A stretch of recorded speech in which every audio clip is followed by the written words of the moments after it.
হিমন্ত বিশ্ব শৰ্মা ডাঙৰীয়াই কৈছিল যে 2025 চনৰ ভিতৰত গুৱাহাটীৰ সকলো সমস্যা সমাধান কৰি দিয়া হ'ব।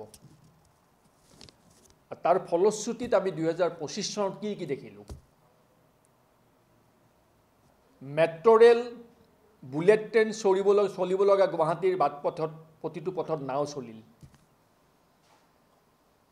বিজেপি দলৰ আশিক ধন্য এমুঠি মানুহ আৰু মন্ত্ৰী বিধায়ক এমুঠিমান মন্ত্ৰী বিধায়কে বিলাসী বাহন কিনি থকাৰ বিপৰীতে গুৱাহাটীৰ মানুহে ব্যক্তিগতভাৱে নাও কিনিবলৈ আৰম্ভ কৰিছে।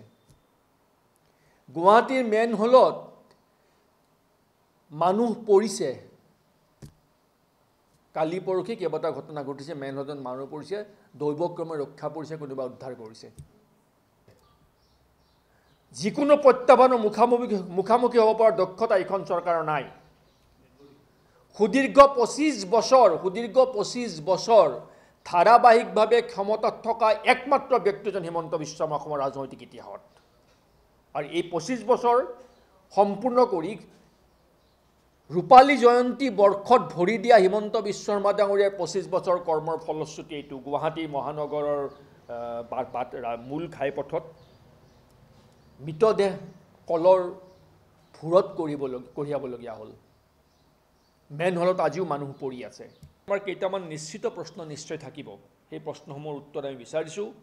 আমি আশা ৰাখিছোঁ যে এই সম্পৰ্কত চৰকাৰে এখন শ্বেতপত্ৰ প্ৰকাশ কৰক।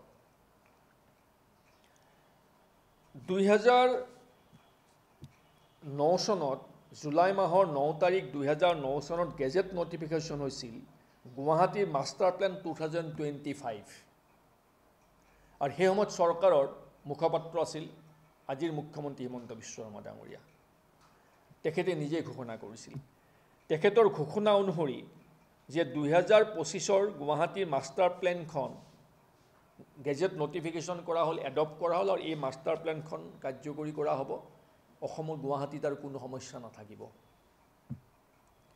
2009 চনত মুখ্যমন্ত্ৰী হিমন্ত বিশ্ব শৰ্মাই সেই সময়ত ৰাজ্য চৰকাৰৰ মুখপাত্ৰ হিচাপে কৰা ঘোষণাৰ পাছত আজি 2025 চনত সকলো সমস্যা সমাধান হোৱাৰ বিপৰীতে গুৱাহাটীৰ প্ৰতিটো ৰাজপথত নাও চলাব পৰা ব্যৱস্থা হিমন্ত বিশ্ব শৰ্মা ডাঙৰীয়াই কৰি দিলে। এই প্ৰেক্ষাপটত আমি কেইটামান কথা নিশ্চিতভাৱে চৰকাৰৰ পৰা জানিব বিচাৰিম যে স্মাৰ্ট চিটিৰ বাবে এতিয়ালৈকে কিমান টকাৰ আবণ্টন হ'ল আৰু সেই টকা কি কামত ব্যৱহাৰ কৰা হ'ল। Jawaharlal Nehru national urban renewal মিছনৰ আঁচনিৰ অধীনত JNNURM আঁচনিৰ অধীনত এতিয়ালৈকে কিমান টকাৰ আবণ্টন হৈছিল, সেই টকাসমূহ ক'ত ব্যয় কৰা হ'ল। জাপানৰ আন্তঃৰাষ্ট্ৰীয় সহযোগিতা সংস্থা জাইকাৰ পৰা কিমান টকাৰ আবণ্টন হৈছিল আৰু সেই টকা ক'ত ব্যয় কৰা হ'ল। এছিয়ান ডেভেলপমেণ্ট বেংকৰ পৰা কিমান টকা আবণ্টন হৈছিল, সেই টকা কি কামত ব্যয় কৰা হ'ল। মিছন ফ্লাড ফ্ৰী গুৱাহাটী বাবে কিমান টকা ব্যয় কৰা হ'ল। ৱাটাৰ বডিৰ পুনৰুদ্ধাৰ ৰেষ্টৰেশ্যন অফ ৱাটাৰ বডিৰ আঁচনিৰ বাবে কিমান টকা ব্যয় কৰা হ'ল।